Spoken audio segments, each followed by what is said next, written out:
Milo just checked his phone 40 seconds ago. Nothing came in, no message, no notification, nothing has changed in any measurable way.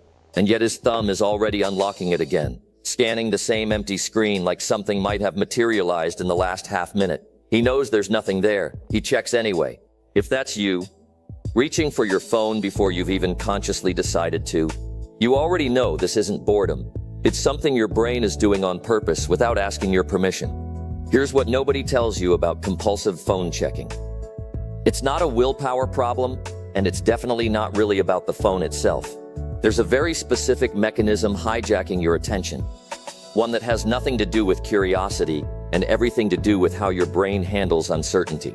And once you see it clearly, that reflexive unlock starts to make a lot more sense.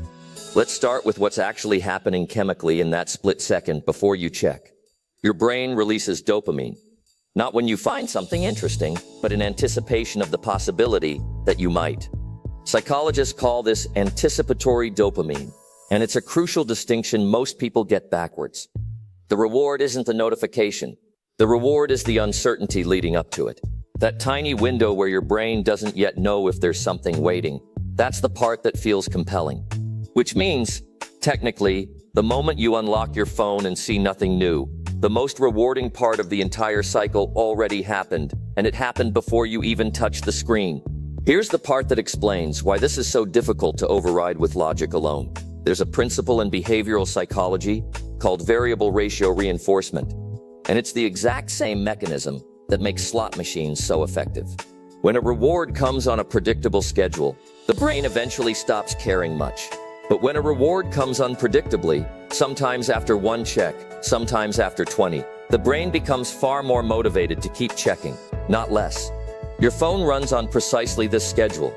Most checks return nothing. Occasionally, one doesn't. And that occasional unpredictable payoff is exactly what makes the behavior so resistant to logic. Like I already checked, there's nothing new. But wait, there's a second layer running underneath this. And it's less about reward and more about discomfort. There's a concept called intolerance of uncertainty, a well-documented trait describing how some people experience not knowing as genuinely distressing, almost physically uncomfortable, rather than simply neutral. For people high in this trait, an unanswered text or an unclear situation doesn't just sit quietly in the background. It creates a low hum of unease that checking the phone temporarily interrupts, even if checking doesn't actually resolve anything. The phone isn't providing information at that point. It's providing a brief pause from the discomfort of not knowing. This connects to something researchers call phantom vibration syndrome, a well-documented phenomenon where people feel their phone buzz when it hasn't, sometimes when it's not even in their pocket. It sounds strange until you understand what's actually happening. The brain has become so primed to expect a notification that it starts generating the sensation preemptively, essentially hallucinating the exact input it's been trained to anticipate. That's not a glitch in a person's perception. It's a nervous system that has been trained through thousands of repetitions to stay on high alert for exactly this kind of signal. Here's something that explains why the checking often intensifies specifically during moments of stress or low mood, rather than staying constant. Reaching for a phone provides something psychologists call a micro-escape, a tiny, low-effort distraction from whatever discomfort is present in that moment.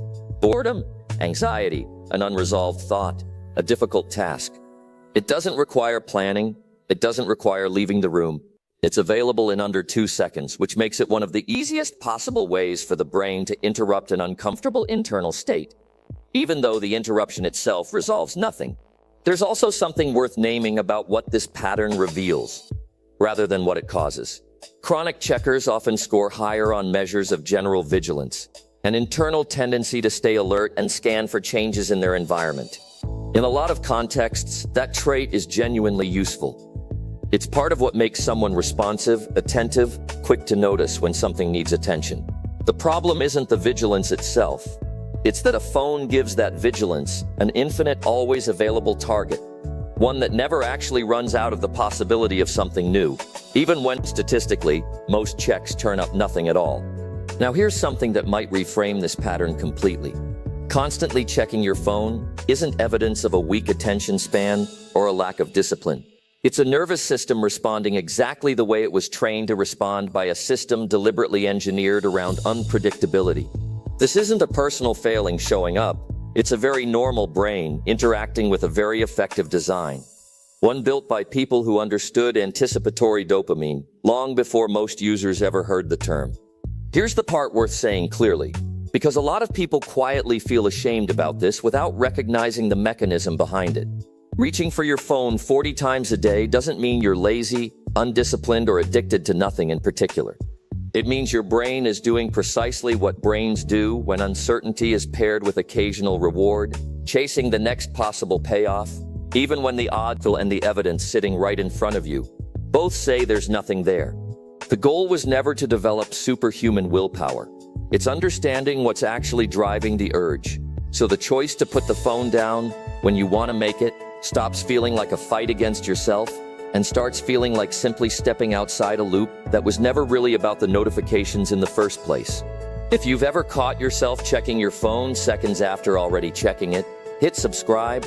And if you want to understand why some people can't say no, even when every part of them wants to, that video is going to explain more than you expect. Click it.